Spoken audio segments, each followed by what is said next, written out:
Welcome to Coaching Through the Parsha. Sort of a weekly idea that built in coaching principles that shows itself through examples and stories and situations in the weekly Torah reading. Parshat Bereshit, accountability. One of the earliest lessons that God is trying to teach humanity is the concept of accountability. The concept of accountability is really the person's ability to deliver on a commitment. It's a responsibility to a certain level of outcome, not just specific tasks. And it's very much about taking initiative in a very thoughtful and strategic way, obviously with follow through. Accountability is fundamental to our ability to operate in the world, to interact with other people, to succeed, to get anywhere. I was reading an article earlier today that really said the difference between success and failure is accountability.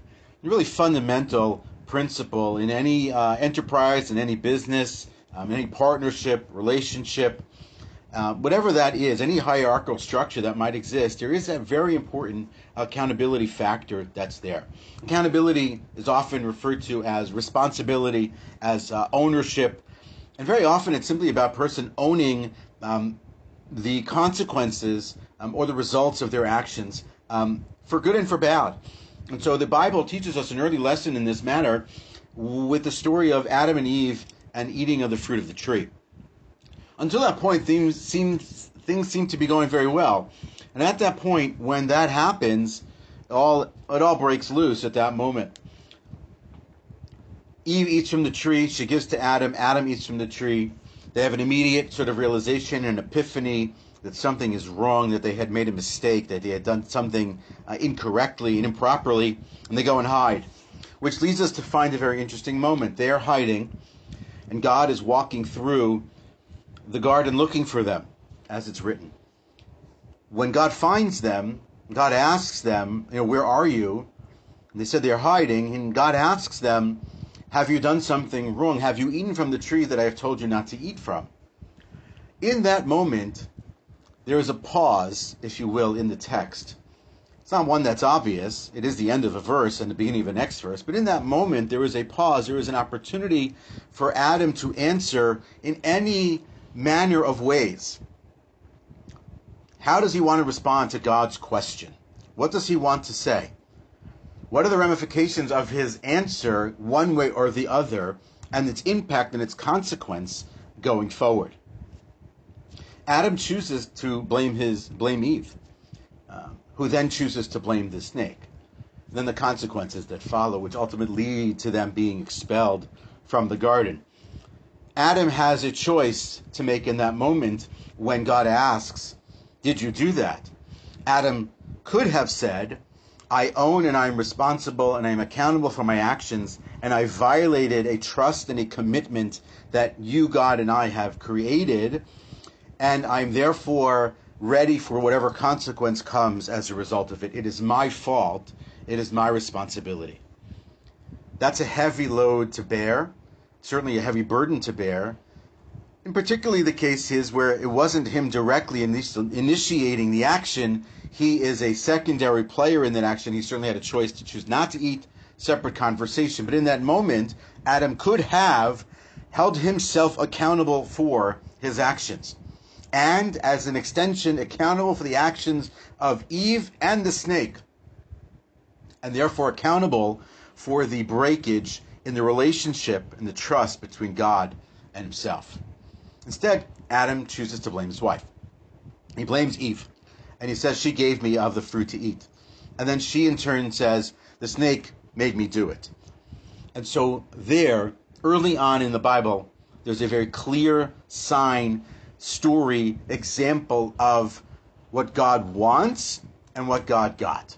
God wants accountability. God wants the commitment. God wants ownership and responsibility. If you're going to be humanity and you're going to be the ones responsible for the earth, for development, for the animal kingdom, for the world, for the relationships between people, then fundamental to that, you must appreciate and understand this concept of accountability, of ownership, responsibility, and honoring your commitments, and then accepting the consequences, whatever they may be, one way or the other.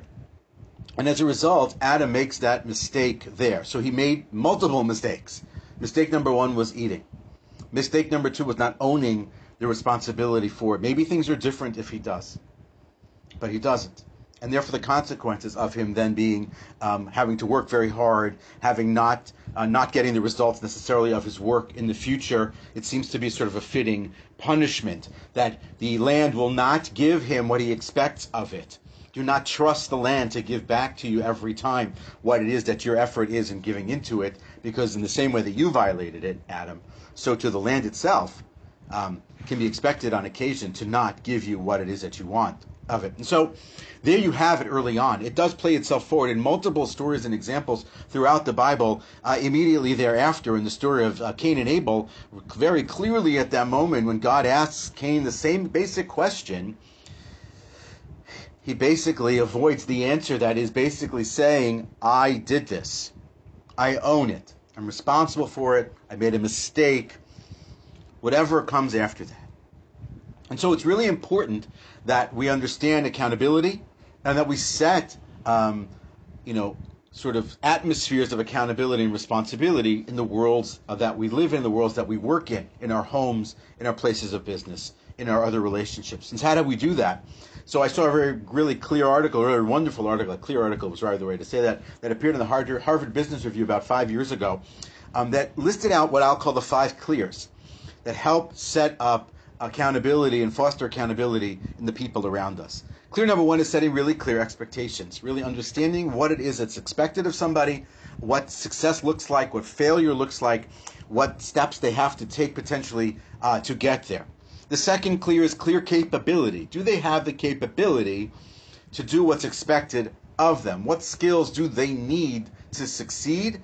And do they have them, and do they have the materials that they need for it? The third clear is clear measurement. So we have clear expectations, clear capability, clear measurement. Understanding at the outset, how is this going to be measured? And so I can be accountable for X and Y and Z because I'm being measured in method A, method B, and method C. And by virtue of having that clarity of measurement, a person can appreciate where they are in their milestone and in their journey. Clear number 4 is clear feedback. That in the course of the work itself, there's a line of communication, which is obviously very important, but also the ability to provide good, clear, honest assessment and feedback about what's going on during the course of the work, on track, off track, things like that. Really helpful to give good feedback than to simply be nice about it and not give any feedback. And the last, of course, is clear consequence. If they've been there all the way and the other things have been clear to this point, a really clear consequence is very important for that. Obviously, reward if it's successful, consequence if it's not successful. It's not punishment, it's consequence. And so if all the different steps have been met, and then ultimately the person is not successful, then it has to be a very clear consequence for that person or for that situation that is clear and obvious to everyone, that is the resultant of not meeting the commitment level that's expected. These are all the building blocks for accountability and for fostering accountability in our homes, in our lives, in our relationships. That's both up and down the chain, whether that's Adam to God and God to Adam, or whether that's across the spectrum too with our peers, Adam to Eve, or us people that we work with in our places of business, or us in our homes.